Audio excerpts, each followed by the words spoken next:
Doctor Baba Saheb Ambedkar open university.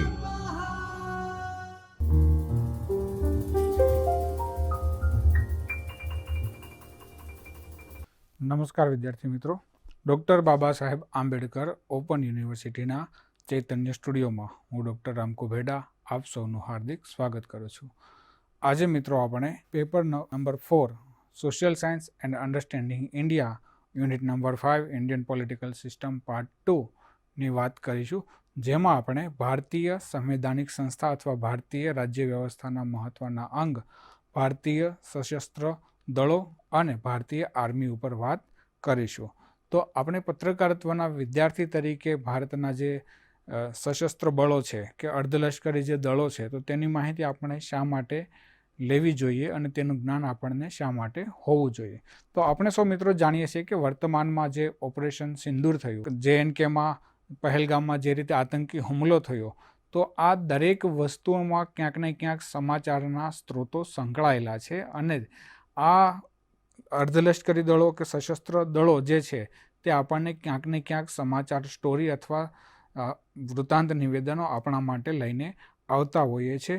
તો તેના વિશે કે તેની કાર્યવાહી વિશે, તેની સ્થાપના, રચના અને તે કેવા કેવા પ્રકારના કામગીરી સંભાળે છે તેની જાણકારી પત્રકારત્વ અને સમૂહ પ્રત્યયના વિદ્યાર્થી તરીકે આપણને હોવી ખૂબ જ જરૂરી છે। તો ચાલો મિત્રો આજે આપણે ભારતીય સશસ્ત્ર દળોની વાત કરીએ, જેમાં છે ભારતીય લશ્કર। ભારતીય લશ્કર એટલે ઇન્ડિયન આર્મ ફોર્સ। ભારતની રાષ્ટ્રીય સુરક્ષા અને સંરક્ષણ માટે, જેમાં ખાસ બે વસ્તુનો સમાવેશ થાય, સુરક્ષા અને સંરક્ષણ માટે જવાબદાર છે। તો સુરક્ષા એટલે રાષ્ટ્રીય સુરક્ષા એટલે કે સમગ્ર દેશની સુરક્ષાને જવાબદારી અને તેનું સંરક્ષણ કરવાની જવાબદારી ભારતીય લશ્કરની છે। તેમાં ખાસ કરીને આંતરરાષ્ટ્રીય જમીની સરહદ, નૌસેના કે વાયુસેના, આ ત્રણેય દ્રષ્ટિએ સુરક્ષા કરવાની જવાબદારી ભારતીય લશ્કરની છે અને બીજું સંરક્ષણ કરવાની જવાબદારી પણ ભારતીય આર્મીની છે। તેની મુખ્ય 3 શાખાઓ છે, જેમાં ભારતીય ભૂમિ સેના એટલે કે ઇન્ડિયન આર્મીનો સમાવેશ થાય છે, ત્યારબાદ ભારતીય નૌસેના એટલે કે ઇન્ડિયન નેવીનો સમાવેશ થાય છે અને ત્રીજું છે ભારતીય વાયુસેના એટલે કે ઇન્ડિયન એરફોર્સ। આ 3 જે શાખાઓ છે તે ભારતીય લશ્કરની મુખ્ય 3 શાખાઓ છે। આ ઉપરાંત અર્ધલશ્કરી દળો અને અન્ય વિશેષ દળો પણ લશ્કરને મદદરૂપ બનતા હોય છે। જેમાં ભારતીય લશ્કરની આપણે વાત કરીએ તો ભારતીય લશ્કર વિશ્વની સૌથી મોટું શક્તિશાળી લશ્કરોમાંનું એક છે, જે બાહ્ય અને આંતરિક ખતરાઓનો સામનો કરે છે। તો હવે બાહ્ય ખતરાઓ એટલે કેવા કે જે આંતરરાષ્ટ્રીય કક્ષાએથી આપણા દેશની અખંડતા અને સંપ્રભુતાને નુકસાન પહોંચાડવા માટે કોઈ પ્રયાસો કરી રહ્યા હોય તો તેની સામે રક્ષણ કરવાનું કામ આપણા દેશની આર્મીનું છે। અને આંતરિક એટલે કે સામાન્ય રીતે આપણા દેશમાં ઘણા રાજ્યોમાં અલગાવવાદ જોવા મળે છે કે જે લોકો ભારતથી પોતાનું અલગ રાજ્ય સ્થાપવા માંગે છે। તો આ પ્રકારની જે લોકો માનસિકતા ધરાવતા હોય તો તેવા લોકો સામે, ત્યારબાદ આપણા દેશના ઘણા રાજ્યોમાં નક્સલવાદ જોવા મળે છે, તો નક્સલવાદ સામે જેવા ખતરાઓનો સામનો કરવા માટેનું મુખ્ય કાર્ય આ સંસ્થાઓ કરતી હોય છે। ત્યારબાદ છે ભારતીય લશ્કરની રચના। તો આપણે પત્રકારત્વના વિદ્યાર્થી તરીકે આપણને ખ્યાલ હોવો જોઈએ કે ભારતીય લશ્કરની રચના કેવી રીતે કરવામાં આવે છે, તેની કેટલી શાખાઓ હોય છે અને તેની કાર્યપ્રણાલી શું શું હોય છે। તો તેમાં સૌપ્રથમ આપણે જોઈએ ભારતીય લશ્કરનું નેતૃત્વ કોણ કરે છે, તો કે ભારતના રાષ્ટ્રપતિ। તે આપણી ત્રણેય સેનાના સર્વોચ્ચ સેનાપતિ છે। જ્યારે સંરક્ષણ મંત્રાલય તેનું વહીવટી નિયંત્રણ કરે છે। તો આપણા દેશની જે 3 લશ્કરની શાખાઓ છે, ઇન્ડિયન આર્મી, નૌસેના, નેવી અને એરફોર્સ, તેનું વહીવટી સંકલન કોણ કરે છે, તો કે ભારતનું સંરક્ષણ મંત્રાલય કરે છે। તેની 3 શાખાઓ છે લશ્કરની। તો આપણે જેમ આગળ વાત કરી તેમ ભારતીય ભૂમિ સેના એટલે કે ઇન્ડિયન આર્મી।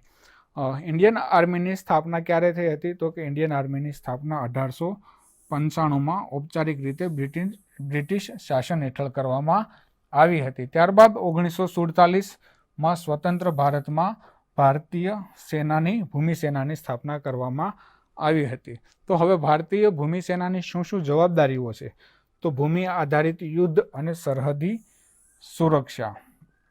તો કે જમીન ઉપરના જેટલા પણ યુદ્ધો લડવાના હોય છે તે તમામ યુદ્ધો આપણી ભૂમિ સેના એટલે કે થલ સેનાએ લડવાના હોય છે, ઇન્ડિયન આર્મી લડવાના હોય છે. અને બીજું સરહદી સુરક્ષા, જેટલા પણ દેશો સાથે આપણા દેશની આંતરરાષ્ટ્રીય સીમાઓ સંકળાયેલી છે તે તમામ દેશોની સરહદી સુરક્ષા પૂરું પાડવાનું કાર્ય આપણી ઇન્ડિયન આર્મીનું હોય છે. તો તમારે કમેન્ટ બોક્સમાં મને જણાવવાનું રહેશે કે આપણા દેશ ભારતની જમીની સીમાઓ કેટલા દેશો સાથે સંકળાયેલી છે અને કયા કયા દેશો સાથે સંકળાયેલી છે. હવે આપણે કાર્યોની વાત કરીએ તો ભારતની જમીની સીમાઓનું રક્ષણ કરવું, ખાસ કરીને પાકિસ્તાન, બાંગ્લાદેશ, ચીન સાથેની જે સરહદો છે. આપણે રોજબરોજના ન્યૂઝપેપરમાં કે અખબારોમાં વાંચતા હોઈએ છીએ કે પાકિસ્તાન સાથે ઘર્ષણ થયું, પાકિસ્તાનના સૈનિકો આ બાજુ આવી ગયા કે સીઝ ફાયરનું ઉલ્લંઘન કરવામાં આવ્યું, બાંગ્લાદેશી ઘૂસણખોરીઓ આપણે ત્યાં આવી ગયા. ચીનની સેનાએ અરુણાચલ પ્રદેશ છે, સિક્કિમ છે, ત્યાંના અમુક ગામડાઓમાં પોતાનો વસવાટ શરૂ કરી દીધો, અથવા લેહ લદ્દાખની સરહદો ઉપર તેમનું અતિક્રમણ થઈ રહ્યું છે. આ પ્રકારની જે ઘટનાઓ ઘટતી હોય છે તો તેમનું રક્ષણ અને સંરક્ષણ કરવાની જવાબદારી ભારતીય લશ્કરની રહેતી હોય છે. બીજું છે આતંકવાદ વિરોધી કામગીરી. તો આપણે મોટાભાગે ન્યૂઝપેપરમાં કે ન્યૂઝ ચેનલોમાં જોતા હોઈએ છીએ કે ભારતીય સેનાએ ફલાણા રાજ્યમાં આટલા આતંકવાદીઓ વિરુદ્ધ સર્ચ ઓપરેશન કર્યું, આતંકવાદીઓ સાથેની મુઠભેડમાં આતંકવાદીઓને ઠાર કર્યા, અથવા સેનાના કેટલાક જવાનો ઘાયલ થયા અથવા શહીદ થયા. તો આ તમામ પ્રકારની કામગીરી જ્યારે આતંકવાદ વિરુદ્ધ આચરવામાં આવે છે અથવા હાથ ધરવામાં આવે છે ત્યારે ક્યાંક ને ક્યાંક અંશે સેનાને પણ નુકસાન થતું હોય છે, જેમાં સેનાના કેટલાય જવાનો શહીદ થતા હોય છે. ઉપરાંત આતંકવાદનો જડમૂળથી ખાત્મો કરવા માટેનું મુખ્ય કાર્ય પણ ભારતીય સેના દ્વારા કરવામાં આવતું હોય છે. ત્યારબાદ છે કુદરતી આપત્તિઓ દરમિયાન બચાવ અને રાહત કામગીરી. હવે આપણે સૌ જાણીએ છીએ કે આપણા દેશમાં પૂર, ભૂકંપ, સુનામી, દરિયાઈ તોફાનો, વાવાઝોડું આવા અનેક પ્રકારની કુદરતી સમસ્યાઓ જ્યારે આવે છે ત્યારે તેમાં સૌથી મોખરાના સ્થાને ભારતીય આર્મી લોકોના બચાવ કાર્ય સાથે જોડાયેલી હોય છે. રચના: ભૂમિ સેનામાં 7 ઓપરેશનલ કમાન્ડ હોય છે, જેમાં નોર્થન, બીજું છે વેસ્ટર્ન, ત્રીજું છે સેન્ટ્રલ, ચોથું છે ઈસ્ટર્ન, પાંચમું છે સાઉથર્ન, છઠ્ઠું છે સાઉથ વેસ્ટર્ન અને લાસ્ટમાં છે ઇન્ડિયન ટ્રેનિંગ કમાન્ડ. અને 3 કોર્પ્સનો સમાવેશ તેમાં કરવામાં આવ્યો છે. ભારતીય સેનાની આપણે સૈનિકોની સંખ્યાની વાત કરીએ તો તેમાં લગભગ 1.2 મિલિયન સક્રિય સૈનિકો અને 0.96 મિલિયન રિઝર્વ સૈનિકોનો સમાવેશ કરવામાં આવે છે. અને વિશ્વના સૌથી શક્તિશાળી દેશોના જે સેનાઓ છે કે આર્મી છે તેમાંનું આપણું એક લશ્કરનો પણ સમાવેશ થાય છે. ભારતીય નૌસેના એટલે કે ઇન્ડિયન નેવી. તેની સ્થાપના ક્યારે થઈ હતી? તો તેની સ્થાપના ઈસવીસન 1612માં બ્રિટિશ ઈસ્ટ ઇન્ડિયા કંપની હેઠળ કરવામાં આવી હતી. ત્યારબાદ ભારત 1947માં આઝાદ થયું અંગ્રેજોના શાસનમાંથી અને 1947માં સ્વતંત્ર ભારતમાં ઇન્ડિયન નેવીની સ્થાપના કરવામાં આવી હતી. હવે ઇન્ડિયન નેવીની જવાબદારીઓ શું શું હોય છે? તો તેમાં સૌથી પહેલું જ છે કે દરિયાઈ સરહદોનું રક્ષણ કરવું અને દરિયાઈ શક્તિ પ્રદર્શન કરવું. તો દરિયાઈ સરહદો એટલે કે માની લો કે આપણો દેશ છે એ દ્વીપકલ્પ છે, કે આપણા દેશની 3 ભાગ છે. દાખલા તરીકે ગુજરાતથી લઈ લાસ્ટમાં કન્યાકુમારી તમિલનાડુ સુધી અને ઉપર પશ્ચિમ બંગાળ સુધી. તો આજે આપણા 7,500 કિલોમીટરનો દરિયા કિનારો છે તો તેનું રક્ષણ કરવાનું કામ આપણી નૌસેના દ્વારા કરવામાં આવે છે. ત્યારબાદ આપણે જેમ આગળ કહ્યું તેમ તેના કાર્યોની વાત કરી કે ભારતના 7,500 કિમી લાંબા દરિયાકાંઠાની સુરક્ષા કરવાનું કાર્ય ભારતીય નૌસેનાનું છે. દરિયાઈ આતંકવાદ અને ચાંચિયાગીરી રોકવી, કે સમુદ્રી રસ્તેથી જે આતંકવાદી પ્રવૃત્તિઓ હાથ ધરવામાં આવે છે તેની રોકથામ કરવાનું કામ ઇન્ડિયન નેવીનું છે. ત્યારબાદ ચાંચિયાગીરી એટલે કે જે વ્યાપારના ક્ષેત્રમાં જે જહાજો કામ કરી રહ્યા છે અથવા માલ સામાનની હેરાફેરી કરી રહ્યા છે તેને ઘણા ચાંચિયાઓ એટલે કે દરિયાઈ લૂંટારુઓ દ્વારા લૂંટવામાં આવતા હોય છે તો તેનું રક્ષણ કરવાનું કામ પણ ઇન્ડિયન નેવીનું હોય છે.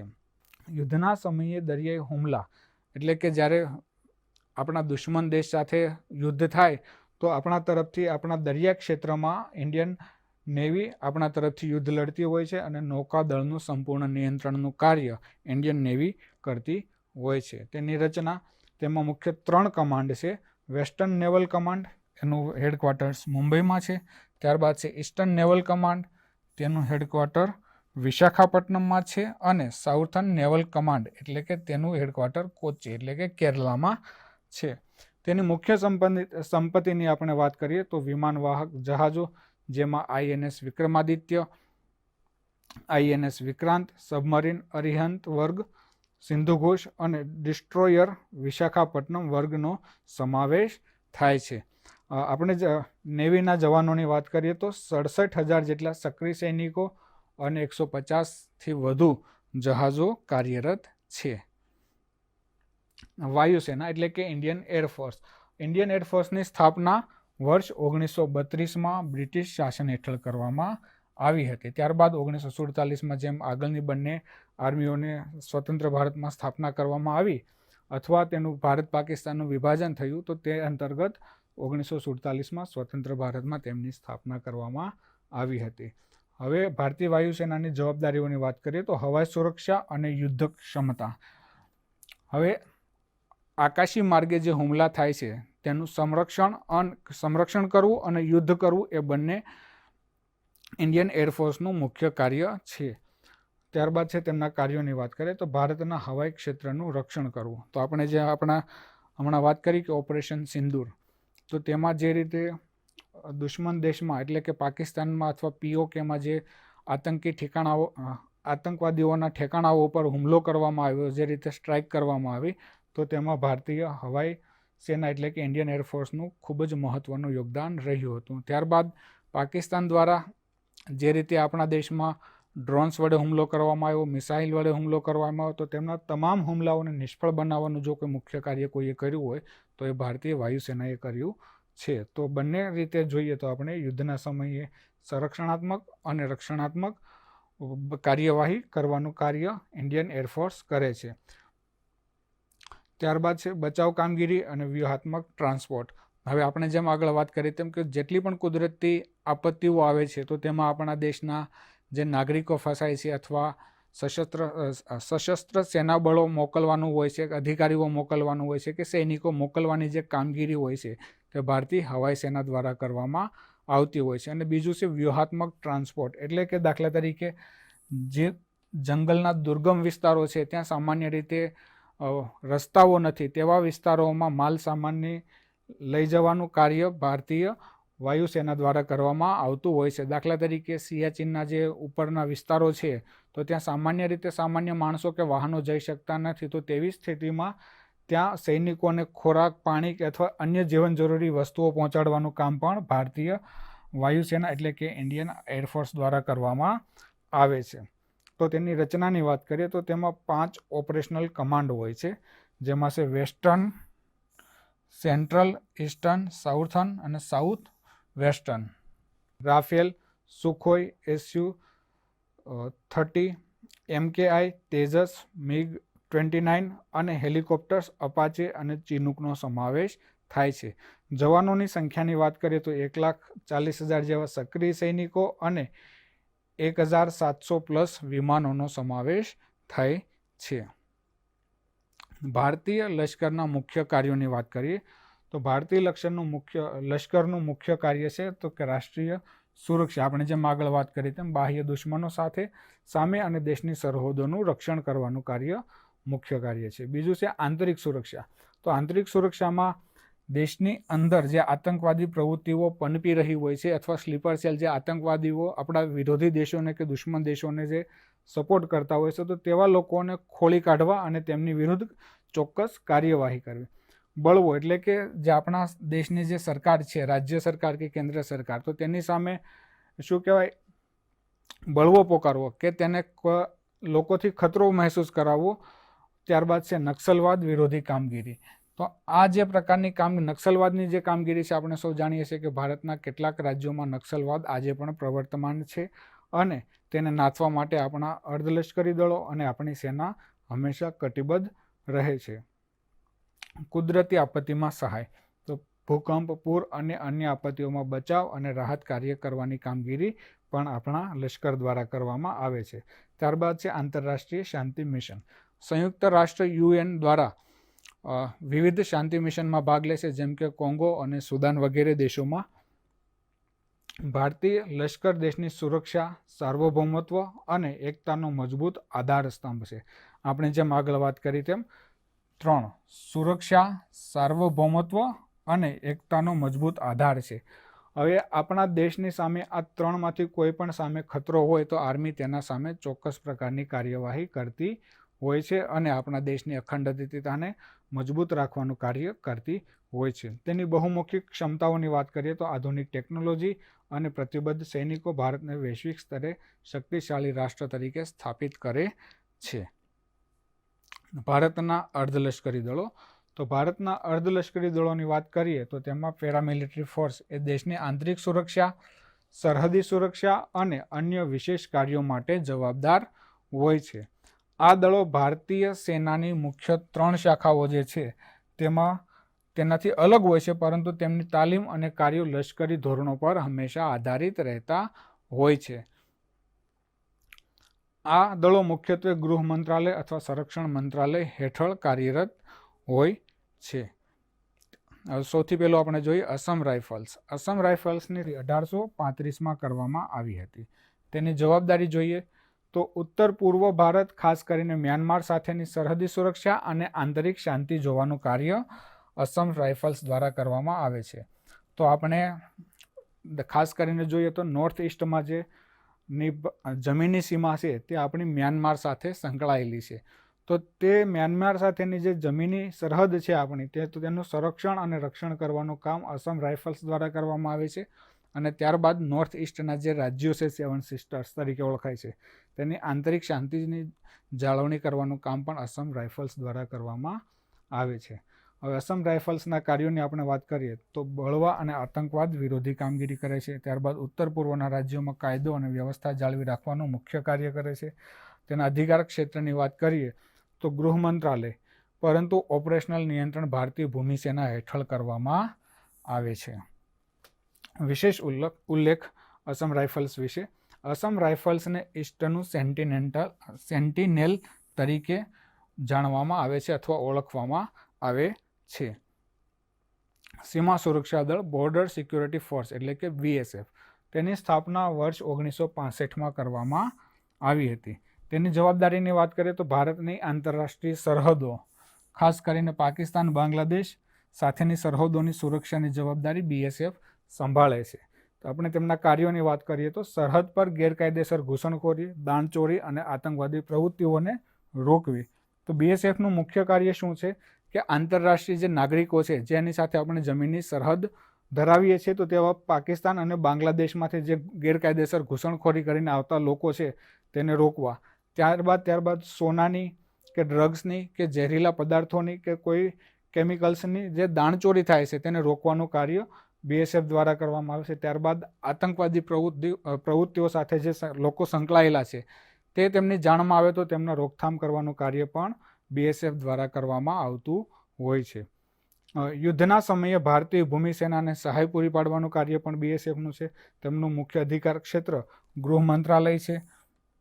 આપણે BSF વિશે વિશેષ ઉલ્લેખની વાત કરીએ તો BSF એ ભારતનું સૌથી મોટું સરહદી સુરક્ષા દળ છે જે શાંતિ અને યુદ્ધ બંને સમયે હંમેશા સક્રિય રહે છે. ત્યારબાદ છે કેન્દ્રીય રિઝર્વ પોલીસ ફોર્સ. તેની સ્થાપના 1939માં કરવામાં આવી હતી.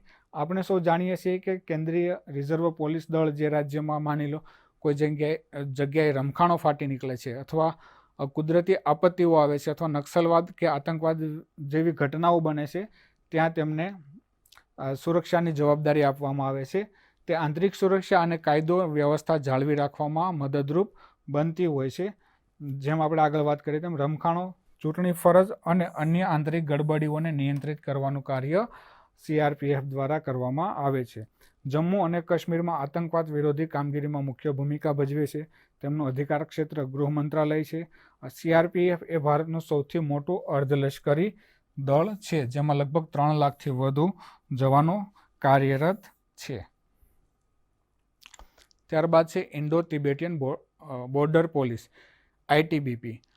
ITBP એટલે શું? તો આપણે જેમ વાત કરી તેમ કે ભારતની જે તિબેટ સરહદ છે ચાઇના સાથેની, હવે તો તેમાં તેનું રક્ષણ કરવાનું જે દુર્ગમ પહાડો છે, તો તેમાં સામાન્ય રીતે બધા જ લોકો તેના માટે તાલીમ ના લીધેલી હોય અથવા બધા લોકો તે પ્રકારનું કાર્ય ન કરી શકતા હોય.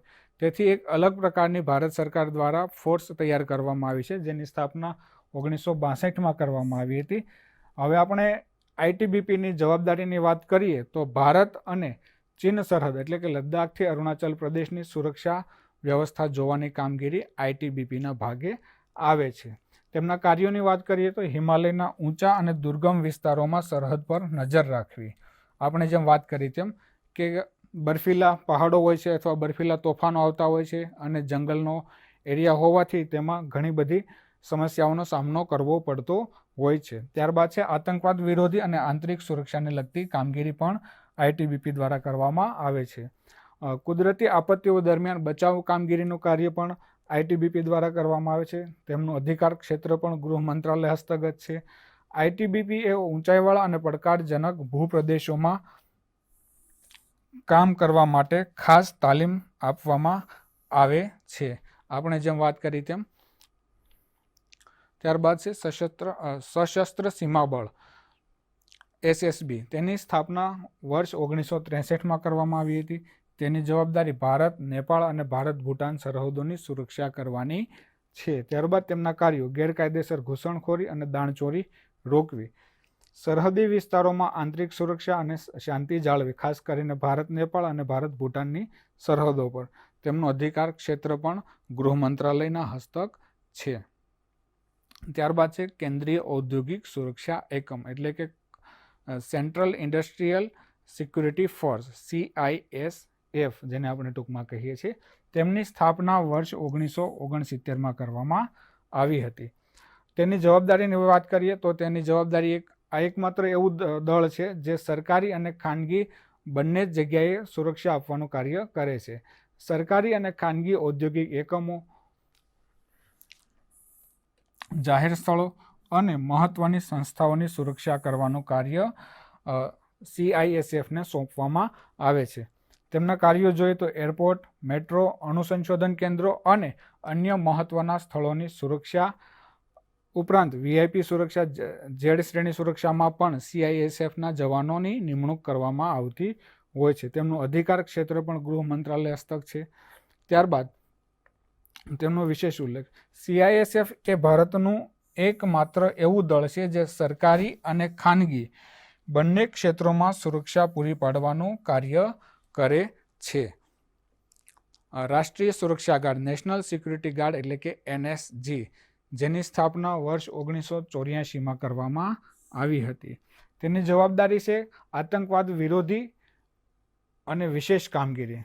તેમના કાર્યોની વાત કરીએ તો આતંકવાદી હુમલાઓનો સામનો કરવો, દાખલા તરીકે 26/11ના મુંબઈ હુમલામાં જે રીતે સામનો કરવામાં આવ્યો હતો. ત્યારબાદ છે બંધક બચાવ કામગીરી અને VIP સુરક્ષા. બંધક બચાવ કામગીરી એટલે શું મિત્રો? તો બંધક બચાવ કામગીરી એટલે કે આપણા દેશના કોઈ નાગરિકનું અપહરણ કરવામાં આવ્યું હોય કે કોઈ VIPના બાળકોનું કે VIPનું અપહરણ કરવામાં આવે અને તેના છોડાવવા માટેના જે કંઈ પગલાં કે સંરક્ષણાત્મક કામગીરી કરવાની હોય છે તે નેશનલ સિક્યુરિટી ગાર્ડ દ્વારા કરવામાં આવતી હોય છે. તેમનું અધિકાર ક્ષેત્ર પણ ગૃહ મંત્રાલય અંતર્ગત આવે છે. NSGને બ્લેક કેટ તરીકે ઓળખવામાં આવે છે અને તેમાં ભારતીય સેના અને અન્ય દળોના શ્રેષ્ઠ જવાનોનો સમાવેશ કરવામાં આવતો હોય છે. અર્ધલશ્કરી દળોના કાર્યો, આપણે જેમ વાત કરી તેમ સરહદ સુરક્ષામાં BSF, ITBP અને SSB જેવા દળો ભારતની આંતરરાષ્ટ્રીય સરહદોનું સંરક્ષણ કરે છે. ત્યારબાદ છે આંતરિક સુરક્ષા. CRPF અને અસમ રાઇફલ્સ આંતરિક બળવા, નક્સલવાદ અને આતંકવાદનો સામનો કરે છે. ત્યારબાદ છે વિશેષ કામગીરી. NSG અને અન્ય દળો આતંકવાદ વિરોધી અને બચાવ કામગીરીમાં પણ નિષ્ણાંત તરીકેની ભૂમિકા ભજવે છે. ત્યારબાદ છે ઔદ્યોગિક અને સંસ્થાકીય સુરક્ષા. તો તેમાં CISF દ્વારા એરપોર્ટ, અણુ સંશોધન કેન્દ્રો અને અન્ય મહત્વના સ્થળોની સુરક્ષાની જવાબદારી સંભાળે છે. ત્યારબાદ છે કુદરતી આપત્તિમાં સહાય. આઈટીબીપી અને સીઆરપીએફ જેવા દળો બચાવ અને રાહત કામગીરીમાં ભાગ ભજવે છે. નિયંત્રણ. આપણે જોઈએ તો મોટા ભાગના જે અર્ધલશ્કરી દળો છે તે આપણા કેન્દ્ર સરકારના ગૃહ મંત્રાલય હેઠળ કાર્ય કરે છે, જ્યારે અસમ રાઇફલ્સનું ઓપરેશનલ નિયંત્રણ ભારતીય ભૂમિ સેના પાસે હોય છે. તો હવે જે આનું લશ્કરી દળો અને અર્ધલશ્કરી દળો જે છે એનું નિયંત્રણ કરવાનું કાર્ય કોણ કરે છે? તો કે ભારતનું ગૃહ મંત્રાલય અને સંરક્ષણ મંત્રાલય. તાલીમ. આ દળોના જવાનોને લશ્કરી ધોરણે તાલીમ આપવામાં આવે છે, જેમાં શારીરિક ફિટનેસ, શસ્ત્ર હેન્ડલિંગ અને વિશેષ કામગીરીની તાલીમનો સમાવેશ કરવામાં આવે છે. ભરતી પ્રક્રિયા. તો ભરતી પ્રક્રિયા કેન્દ્રીય સ્તરે સ્ટાફ સિલેક્શન કમિશન અને યુનિયન પબ્લિક સર્વિસ કમિશન એટલે કે યુપીએસસી દ્વારા કરવામાં આવે છે. ઓપરેશનલ સહયોગ. અર્ધલશ્કરી દળો ઘણીવાર ભારતીય સેના, રાજ્ય પોલીસ અને અન્ય સુરક્ષા એજન્સીઓ સાથે સહયોગમાં સંકલનનું કાર્ય કરતી હોય છે. તો દેશમાં જ્યારે પણ સંકટની પરિસ્થિતિ આવે કે રાજ્યમાં સંકટની પરિસ્થિતિ આવે અથવા કોઈ આતંકવાદી પ્રવૃત્તિઓ હાથ ધરવામાં આવે અથવા આતંકવાદી હુમલાઓ થાય છે, ત્યારે રાજ્ય પોલીસ સાથે રહીને તેના સહયોગમાં તે આ અર્ધલશ્કરી દળો કાર્ય કરતા હોય છે. ભારતના અર્ધલશ્કરી દળો દેશની સુરક્ષા વ્યવસ્થાનો મહત્વનો ભાગ છે.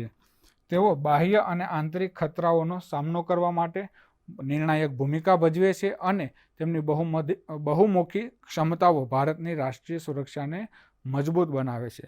તો આ હતા મિત્રો આપણા દેશના લશ્કરી દળો અને અર્ધલશ્કરી દળોની આજે આપણે વાત કરી. ફરી આપણે નવા વિષય સાથે મળીશું. ત્યાં સુધી આપ મને રજા આપશો. ધન્યવાદ મિત્રો. સ્વાધ્યાયઃ પરમઃ